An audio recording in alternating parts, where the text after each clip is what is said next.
కొత్త బిజినెస్ కోసం ఆలోచిస్తున్నారా? ఈజ్ ఆన్ డిస్ట్రిబ్యూషన్ కోసం కాల్ చేయండి 9154729854.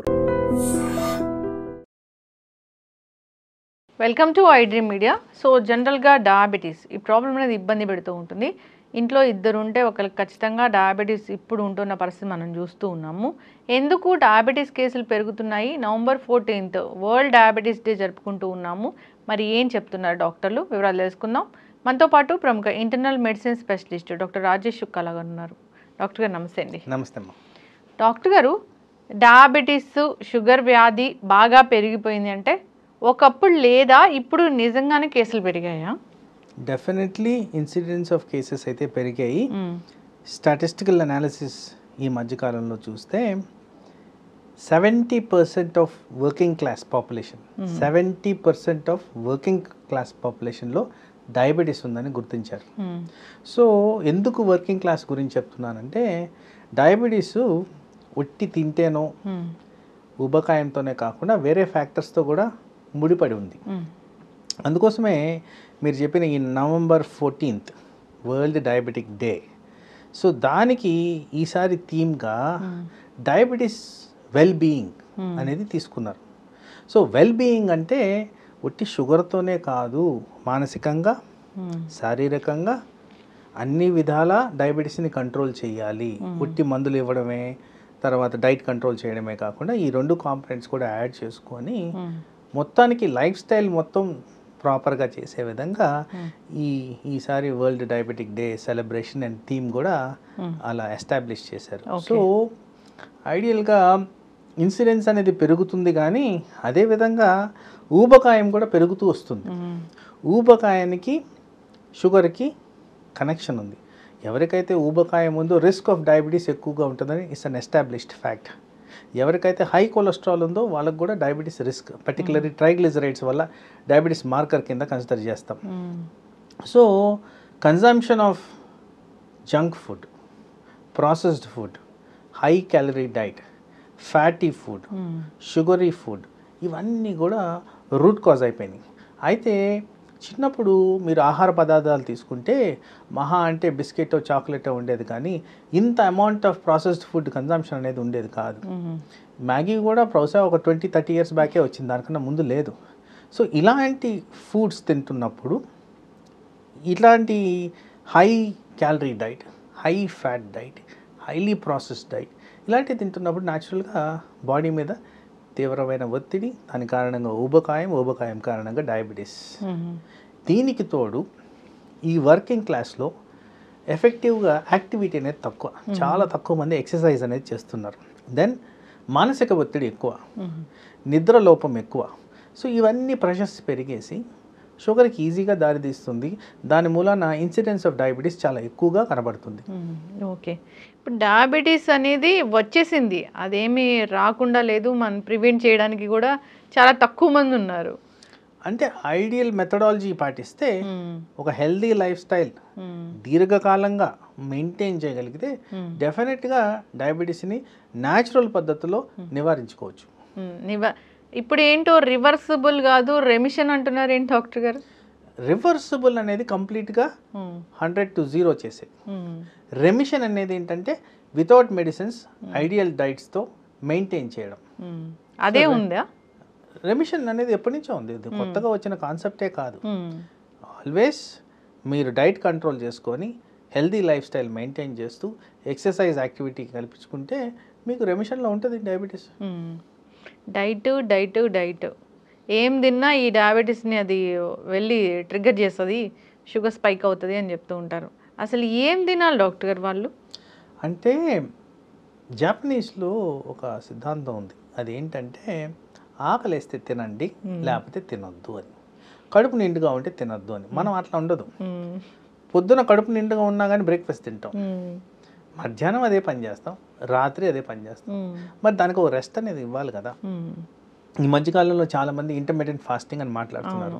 మరి అది అప్లై చేసినప్పుడు మీరు 3 పూట్ల కడుపు నిండా తింటూ ఉంటే మరి ఇంటర్మీడియట్ ఫాస్టింగ్ రోల్ ఎక్కడ ఉంది? So small portions, more frequent number of times, దాంట్లో బ్యాలెన్స్ డైట్గా తీసుకుంటే మీకు డెఫినెట్గా డయాబెటిక్ ప్రివెంటేటివ్ విధంగా ఫుడ్ ఉంటుంది.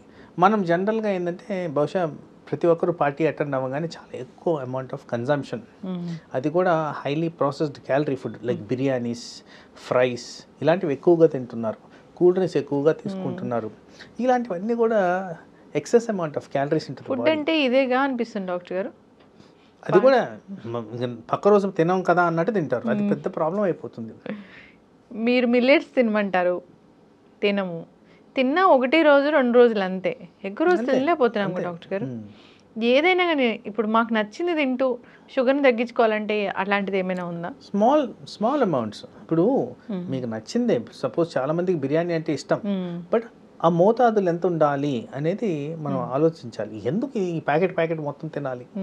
స్మాల్ అమౌంట్స్ తిన్నప్పుడు బాడీ మీద అంత హాని ఉండదు. మోతాదే మ్యాటర్ అవుతుంది ఇక్కడ. Definitely portion matters. మీరు ఎంత బర్న్ చేస్తున్నారు దాన్ని. ఇప్పుడు తినేసి పడుకుంటే ఆ క్యాలరీస్ ఎక్సెస్ అయిపోతున్నాయి, తినేసి కాస్త యాక్టివిటీ చేస్తే క్యాలరీస్ బర్న్ అయిపోతాయి. ఎస్, చక్కగా చెప్పారు డాక్టర్ గారు. అయితే ఇప్పుడు ఇది జెనెటికల్గా కూడా వస్తుంది, ఎవరికో ఉంటే మన 4 fathersకి ఉంటే మనకు కూడా వస్తుంది, అట్లా ఉందా డాక్టర్ కాన్సెప్ట్? ఇది వరకు ఆ కాన్సెప్ట్ ఎక్కువగా ఉండేది, కానీ ఇప్పుడు ఏంటంటే ప్రతి ఒక్కరూ ఇన్యాక్టివిటీ, అన్హెల్దీ లైఫ్ స్టైల్, ఊబకాయము, అసోసియేటెడ్ రిస్క్ ఫ్యాక్టర్స్ అన్నీ ఉంటున్నాయి కాబట్టి ఏదో ఫ్యామిలీ పరంగా వచ్చింది అనుకోవడానికి అవసరం లేదు. మనము మన జీవన శైలిలోనే ఇది కలిసిపోయి ఉంది డయాబెటీస్ రావడం అనేది. డాక్టర్ గారు టైప్ 1 టైప్ 2 చెప్తున్నారు, అయితే టైప్ 1 కూడా ట్రీట్ చేస్తారా? అంటే ట్రీట్మెంట్ అంటే ఎట్లా ఉంటుంది? అంతకన్నా పెరగకుండా ఏంటంటే పుట్టుకతో వచ్చే ప్రాబ్లం, ఇన్సులిన్ కంప్లీట్గా బాడీలో లేకపోవడం వల్లే టైప్ 1 అనేది మనకి తెలుస్తుంది. సో ఇన్సులిన్ రాకపోవడానికి కారణాలు జనరల్గా బర్త్తోనే కనెక్టెడ్ ఉంటాయి కాబట్టి ఆ కారణంగా ఇన్సులిన్ లేనందుకు ఇన్సులినే రీప్లేస్మెంట్. ఆ రీప్లేస్మెంట్ చేస్తే ఇన్సులిన్ ట్రీట్మెంట్ ఇచ్చినట్టే, షుగర్ హెల్తీగా క్లియర్ అయిపోయినట్టే. టైప్ 1 అంటే దాంట్లో షుగర్ లెవెల్స్ ఇంత ఉండాలి, ఇట్లా ఉండాలి, అది కూడా క్యాలిక్యులేట్ చేస్తారా? ప్రతి డయాబెటీస్లో అదే ఏ కాన్సెప్ట్ అయితే ఫాస్టింగ్ షుగర్స్ ఎంత ఉండాలి, పోస్ట్ లంచ్ ఎంత ఉండాలి, డయాబెటిక్ HbA1c ఇంత ఉండాలి, ఇదంతా కూడా ఒకటే కాన్సెప్ట్ డయాబెటీస్ మేనేజ్మెంట్లో. బట్ డయాగ్నోసిస్ అండ్ ట్రీట్మెంట్లో దీనికి కంప్లీట్గా ఇన్సులిన్తోనే ట్రీట్మెంట్ ఉంటుంది, అది టైప్ 1. టైప్ 2లో కొంత health related conditions, diet conditions plus medicines. ఇప్పుడు టైప్ 1 వాళ్ళకి ఇన్సులిన్ ఇస్తారు, ఇన్సులిన్ ఇచ్చినప్పుడు అది షుగర్ ఎంత ఉండాలో అంత లెవెల్స్లోనే ఉంటుందా? పర్సన్ అవసరం బట్టి ఆ ఇన్సులిన్ అనేది డిసైడ్ అవుద్ది బాడీ వెయిట్ ప్రకారం. ఓకే, మందుల్లాగా డోసేజ్. అయితే ఎక్కువ శాతం అన్ఫార్చునేట్గా ఈ టైప్ 1 అనేది చిన్న పిల్లల్లోనే ఎక్కువ కనిపిస్తుంది, 20 సంవత్సరాల లోబడిన వాళ్ళలో ఎక్కువగా కనిపిస్తుంది. జనరల్గా పిల్లలు మనకు తెలియకుండా కూడా చాక్లెట్లు తినడం, అది తినడం, ఇది తినడం జరుగుద్ది కాబట్టి వీళ్ళకి షుగర్ ఫ్లక్చువేషన్స్ చాలా ఎక్కువగా అధికంగా ఉంటాయి కాబట్టి ఆ ఇన్సులిన్ డోసెస్ మారుతూ ఉంటాయి. టైప్ 2 వాళ్ళలో టైప్ 2 డయాబెటీస్ వచ్చిందంటే అది షుగర్ లెవెల్స్ కంట్రోల్ చేయకపోతే ప్రతి ఆర్గాన్ని అది డ్యామేజ్ చేస్తుంది ఇలా చెప్తూ ఉంటారు.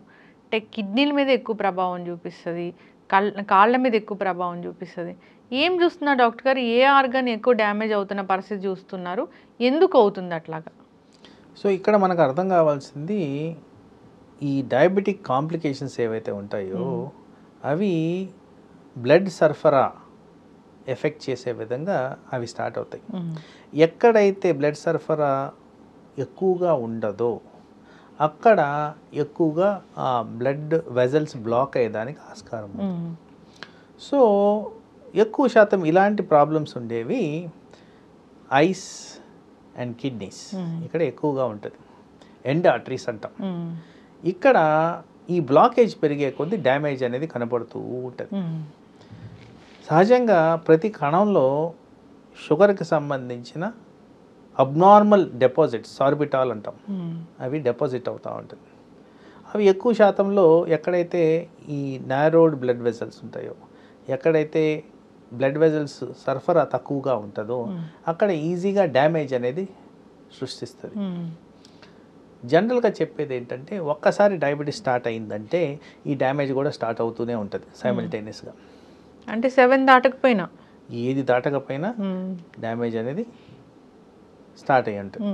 సో ఇది మరీ తీవ్ర రూపంలో దాల్చడానికి మనమే కారణం. అంటే ఆ పర్సన్ కానీ సరిగ్గా మెయింటైన్ చేయకుండా షుగర్ని, ఈ హెల్దీ లైఫ్ స్టైల్ అవలంబించకుండా, ఏవి పాటించకుండా మెయింటైన్ చేస్తే అవి త్వరగా ఫెయిల్యూర్లోకి వెళ్ళిపోతాయి. ఎవరైతే హెల్తీగా ఉంటారో వాళ్ళల్లో కాస్త లేట్గా ఇట్లాంటివి ప్రజెంట్ అయ్యేదానికి ఆస్కారం ఉంది.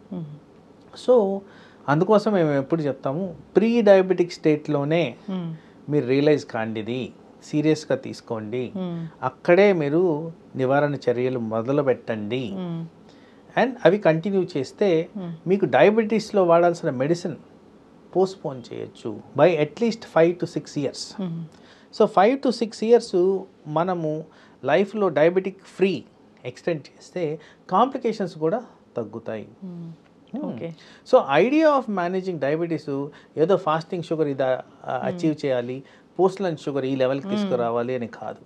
ఆర్గన్ డ్యామేజ్ నివారించాలి, ఏ ఆర్గన్ ఎఫెక్ట్ అవ్వకుండా ఎన్ని రోజులు కాపాడగలుగుతాము అనేది స్ట్రాటజీ. ఎక్కువ శాతము ఈ డయాబెటిక్ పాపులేషన్లో ఎఫెక్ట్ అయ్యే ఆర్గన్స్ ఈ మధ్యకాలంలో లైమ్ లైట్లోకి వచ్చింది హార్ట్ అటాక్స్కి ఎక్కువ గురి అవుతున్నారు diabetic patients. Heart affected areas ఎక్కువగా ఉంటున్నాయి. అలాగే ఐస్ అండ్ కిడ్నీస్, అంటే మిగతా ఎఫెక్ట్ కావట్లేదని కాదు, వీటి వల్ల ఏమవుతుందంటే మేజర్ లైఫ్ చేంజెస్ అనేవి వస్తున్నాయి. ఒక హార్ట్ అటాక్ రాగానే ఒక పర్సన్కి చాలా కాన్ఫిడెన్స్ లెవెల్స్ తగ్గిపోతాయి. అలాగే డయాలసిస్ చేసుకోవాలంటే చాలా బాధాకరమైన విషయం. రెగ్యులర్గా కంటి చూపు మందగించి కంటి చూపు సరిగ్గా పనిచేయకపోతే అది మేజర్ ఇష్యూ.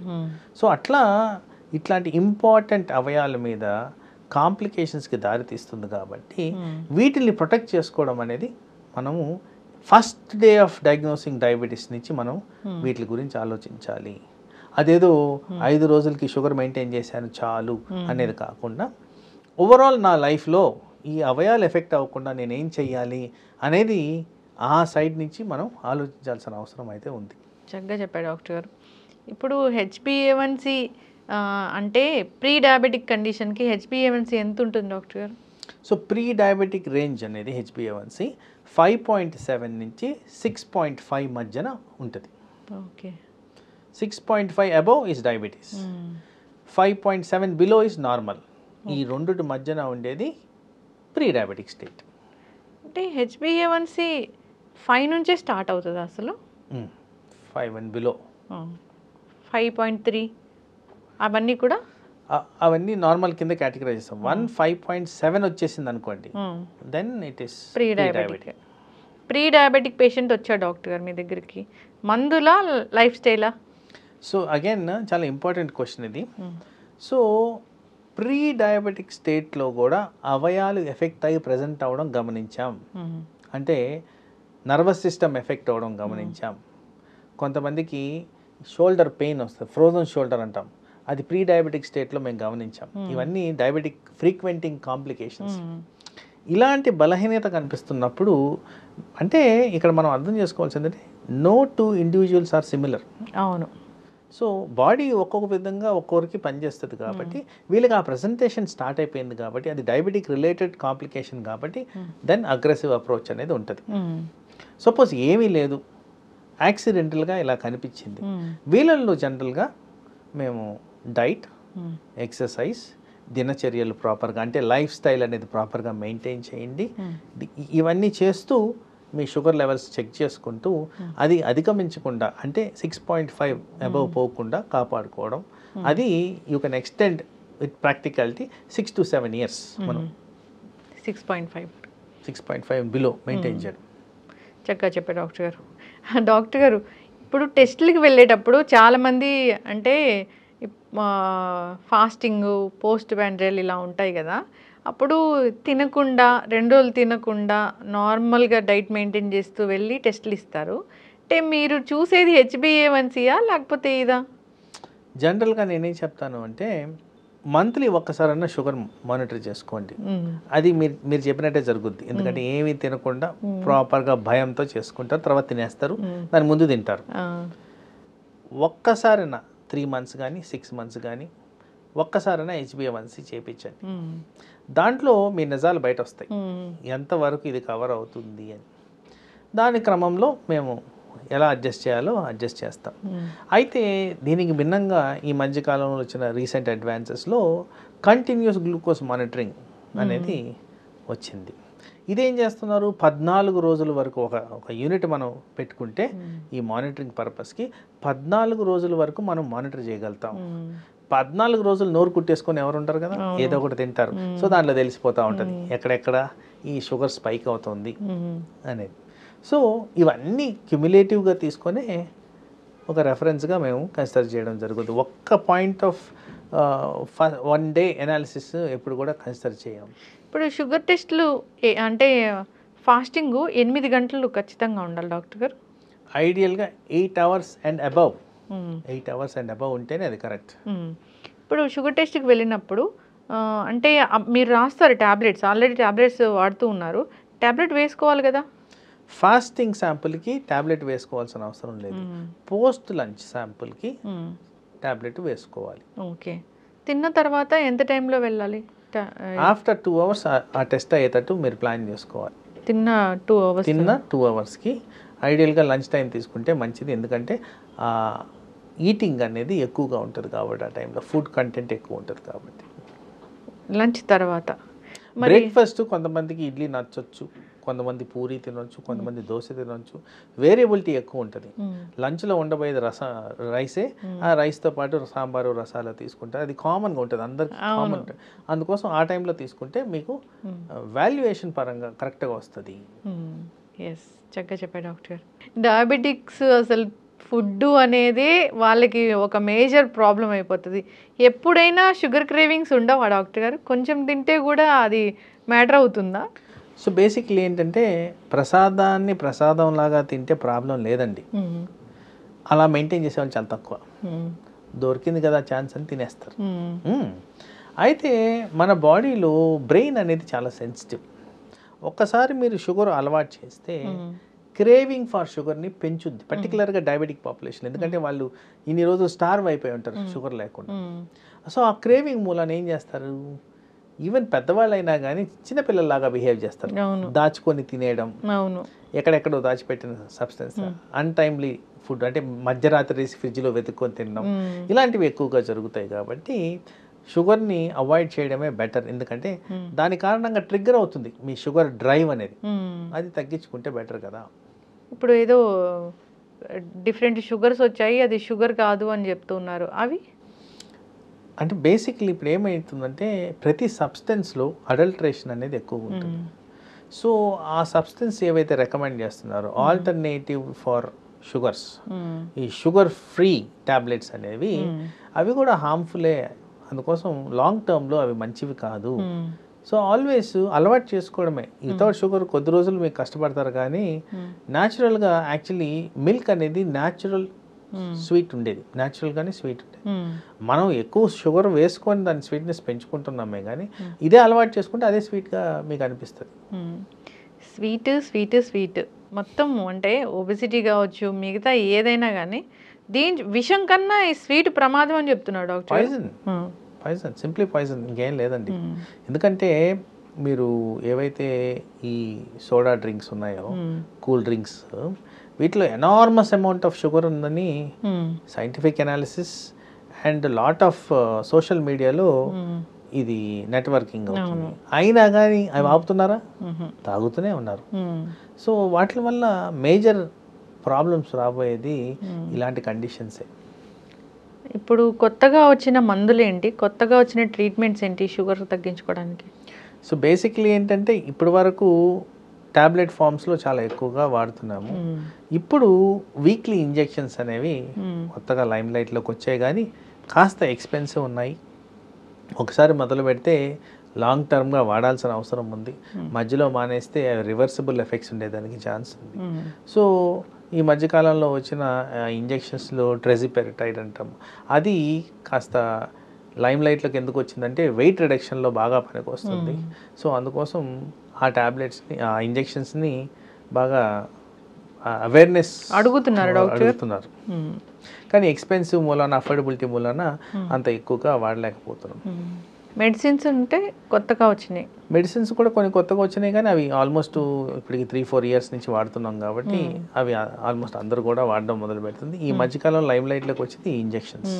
మెట్ఫార్మిన్ వల్ల చాలా అంటే వాళ్ళకి డయేరియా ఇష్యూస్ వస్తున్నాయని కంప్లైంట్ చేస్తూ ఉంటారు డాక్టర్ గారు. మీ వీడియోస్లో నేను చాలా కామెంట్స్ చూశాను. అంత ఎఫెక్ట్ చేస్తుందా అది? అంటే మీకు ఈ టాపిక్ని ఒకసారి పక్కన పెట్టేద్దాం. పక్కన పెట్టేసి మనకి సమాజంలో హెల్త్ ప్రాబ్లమ్స్లో ఎక్కువగా హైలైట్ అయ్యే ప్రాబ్లం గ్యాస్ట్రిక్ ప్రాబ్లం. ప్రతి ఒక్కరికి గ్యాస్ట్రిక్ ప్రాబ్లం అనేది ఎప్పుడో ఒకసారి ఉంటుంది. రెండో ప్రాబ్లం మలబద్ధకం. వీటికి కారణం ఏంటని మనం అనలిటికల్గా చూస్తే సింప్లీ మనం తినే ఆహార పదార్థాలు, అడల్టరేటెడ్ సబ్స్టెన్సెస్. ఏ విధంగా అంటే స్మోకింగ్, ఆల్కహాల్, బిర్యానీ, ఎవ్రీథింగ్ ప్రతిదీ అడల్టరేటెడ్. ఇందాక మాట్లాడిన కూల్ డ్రింక్స్ కూడా. సో మనకి ప్రీ ఎగ్జిస్టింగ్గానే స్టమక్ కండిషన్స్ బాగలేనప్పుడు ఎటువంటి మెడిసిన్ వేసినా కానీ దాంట్లో ఇంకొద్దిగా పెంచుద్దే కానీ తెంచదు. సో ఈ మెట్ఫార్మిన్కి ఎందుకు ఇలా వచ్చింది అంటే almost 90% plus people metformin tablet మీద ఉంటారు డయాబెటిక్ ట్రీట్మెంట్లో, ఎవరైతే డయాబెటీస్ ఉన్నారో. మరి రోజు అదే విధంగా ట్యాబ్లెట్ వేస్తుంటే స్టమక్ ఇరిటేషన్ పెరుగుద్దా తరుగుద్దా? రోజు కూల్ డ్రింకులు తాగం కదా. సో ఈ మెట్ఫార్మిన్ని అలా బ్యాడ్ నేమ్ తెచ్చుకుంది, కానీ ఇట్స్ ఎ వండర్ డ్రగ్. చాలా ఇంపార్టెంట్ డ్రగ్, చాలా చీప్ డ్రగ్, చాలా విధాల బెనిఫిషియల్ ఎఫెక్ట్స్ మన బాడీకి ఇస్తుంది. సో మెట్ఫార్మిన్ని బ్లేమ్ చేస్తున్నారే కానీ వాళ్ళు చేసే డైలీ హ్యాబిట్స్ని, డైలీ డైట్స్ని అవి పట్టించుకోవట్లేదు. ఇప్పుడు హైలీ కాన్సన్ట్రేటెడ్ ఎనర్జీ డ్రింక్స్ ఉన్నాయండి. మరి ఈ ఎనర్జీ డ్రింక్స్ లోపల high concentrations of caffeine gastric ట్రబుల్కి దారితీస్తుంది. తర్వాత చాలా మటుకు మీడియాలో తెలుస్తున్నది, సోషల్ మీడియాలో ఈ కూల్ డ్రింక్ని టాయిలెట్లు క్లీన్ చేయడానికి వాడమంటున్నారు, బాగా శుభ్రం అయిపోతాయని. మరి అది కడుపులోకి పోసి మరి లోపల కూడా శుభ్రం చేస్తున్నాం కదా.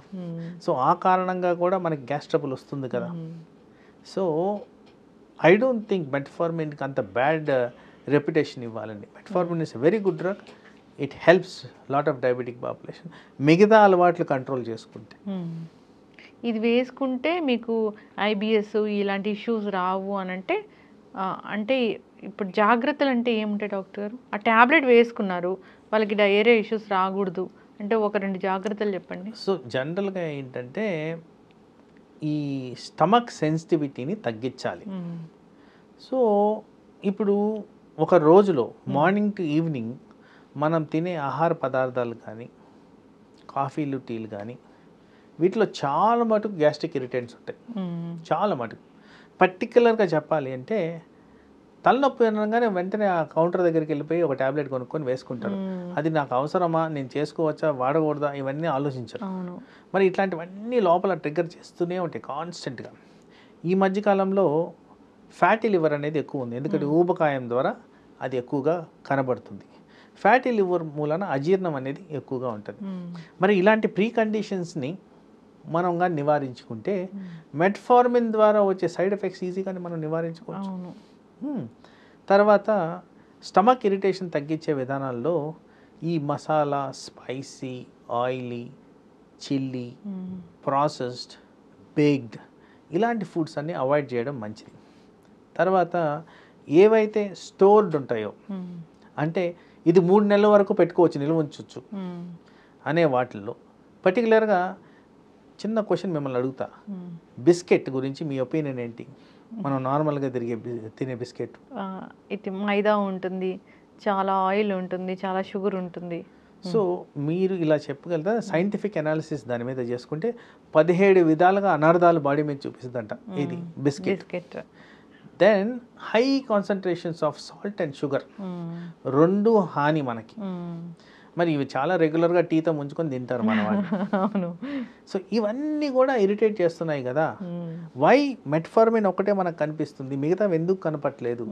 మనం తాగే టీ ఎన్నో 4-5 కప్పులు తాగేస్తూ ఉంటారు, మరి దానివల్ల స్టమక్లో ఇరిటేషన్ వస్తుంది, కాఫీతో ఇరిటేషన్ వస్తుంది, స్మోక్తో వస్తుంది, ఆల్కహాల్తో వస్తుంది. సో మెనీ ఫ్యాక్టర్స్ ఎవ్రీడే చేసేవి వాటిలన్నిటితో వస్తుంది. వాటిని తగ్గించుకుంటే, వాటిని కరెక్టివ్ మెజర్స్ చేసుకుంటే దీనివల్ల వచ్చే సైడ్ ఎఫెక్ట్స్ తగ్గిపోతాయి మనకి. అది ఇరిటబుల్ బౌల్ కావచ్చు, డ్రగ్ ఇండ్యూస్డ్ గ్యాస్ట్రిక్ ఇరిటేషన్ కావచ్చు, ఏదైనా మనం నివారించుకోవచ్చు హెల్తీ హ్యాబిట్స్ పాటిస్తే. డాక్టర్ గారు, అంటే షుగర్ వచ్చిందంటే నార్మల్గానే చాలామంది చాలా డిప్రెషన్లోకి వెళ్ళిపోతున్నారు, స్ట్రెస్ ఫీల్ అవుతున్నారు కూడా. ఇదేంటి, ఇది నేను లైఫ్ లాంగ్ దీన్ని నేను క్యారీ చేస్తూ వెళ్ళాలా అని, అలాంటి వాళ్ళకి ఏం చెప్తారండి? సో ఇప్పుడు షుగర్ వచ్చిందని మానసిక ఒత్తిడి రావడం కాదు, మానసిక ఒత్తిడి వల్ల షుగర్ వస్తుంది. ఇప్పుడు మేజర్ ఫ్యాక్టర్ డయాబెటీస్లో స్ట్రెస్, ల్యాక్ ఆఫ్ స్లీప్ చాలా ఇంపార్టెంట్గా రోల్ ప్లే చేస్తుంది. సో అది వచ్చినందుకు ఈ మానసిక ఒత్తిడి ఇంకొద్దిగా ఎక్కువ తీవ్రత దాల్చుతుంది, కానీ దీనికన్నా ముందే స్ట్రెస్ ఫ్యాక్టర్ అనేది లైఫ్లో ఉంది. సో ఈ డయాబెటీస్లో రిస్క్ ఫ్యాక్టర్స్ కింద మనం తీసుకుంటే ఊబకాయం కాకుండా స్లీప్ డిస్టర్బెన్సు, మానసిక ఒత్తిడి, ఇన్యాక్టివిటీ ఇవన్నీ కూడా డయాబెటీస్కి దారితీస్తాయని రుజువులు ఉన్నాయి. So already existing psychological problems diabetes ద్వారా, ఆ డయాగ్నోసిస్ అయిన ద్వారా జీవితకాలం నేను మందులు వేసుకోవాలన్నా, జీవితకాలం ఇవి తినలేనా, ఆ ఫీలింగ్తో పెరుగుతూ పోతూ ఇంకొద్దిగా స్ట్రెస్ ఫ్యాక్టర్ని పెంచుకొని ఉన్న స్ట్రెస్ లెవెల్స్ కారణంగా ఈ షుగర్ లెవెల్స్ ఇంకా అధ్వానంగా తయారవడం మొదలవుతుంది. ఓకే, ఎస్, చక్కటి ఇన్ఫర్మేషన్ డాక్టర్ గారు. మీరు చెప్పింది ఏంటంటే రాకుండా జాగ్రత్తలు తీసుకోవాలి. ప్రీ డయాబెటిక్ కండిషన్ అనేది ఎప్పుడు తెలుస్తుంది? రెగ్యులర్గా మనము హెల్త్ గురించి చెకప్లు చేయించుకుంటే తెలుస్తుంది. ఒక ఏజ్ చెప్తారు మీరు, 25 years నుంచి టెస్ట్ చేసుకోవాలి. ఎందుకంటే మన లైఫ్ స్టైల్ మారిపోయింది, సెడెంటరీ అయిపోయింది. అంతేకాదు చాలా వర్కింగ్ పీపుల్లోనే ఇది మనం డయాబెటీస్ అనేది చూస్తున్నాము. అసలు ఫిజికల్ యాక్టివిటీ కానీ, హెల్త్ గురించి అవేర్నెస్ కానీ, ఫుడ్ తినడం గురించి కానీ ఏది లేదు. ల్యాక్ ఆఫ్ స్లీప్, స్ట్రెస్ ఇవన్నీ కూడా కారణాలు అవుతూ ఉన్నాయి. జాగ్రత్తలు తీసుకోవాలని కోరుకున్నాను డాక్టర్ గారు. వచ్చినా భయపడాల్సిన పని లేదు, తగ్గించుకోవచ్చు, మందులు ఉన్నాయి. సో చక్కటి ఇన్ఫర్మేషన్ అండి, ఫాలో అవ్వాలని కోరుకున్నాం. ధన్యవాదాలు. నమస్తే. And for more videos, please subscribe to iDream. Please subscribe to iDream. Please subscribe iDream. And please subscribe to iDream. For more videos, subscribe to iDream. please like, share and subscribe to the channel. Congratulations, iDream. Subscribe to iDream. Subscribe to iDream. So subscribe to iDream Media. iDream ki iDream team andarki huge congratulations. Please subscribe iDream Media. Please subscribe to iDream. Subscribe iDream. Please subscribe to iDream. iDream అంటే నా కళల ఛానల్ను subscribe చేసుకున్న నోరు తిరుగుతలేదు, మీరైతే గంట గుర్తు కొట్టండి. For more such videos, please subscribe to iDream. Subscribe to iDream. Please subscribe to iDream. Please subscribe iDream Media. Please do subscribe to iDream. Please subscribe to iDream Media. For best entertainment and information, please subscribe iDream. And don't forget to subscribe to iDream.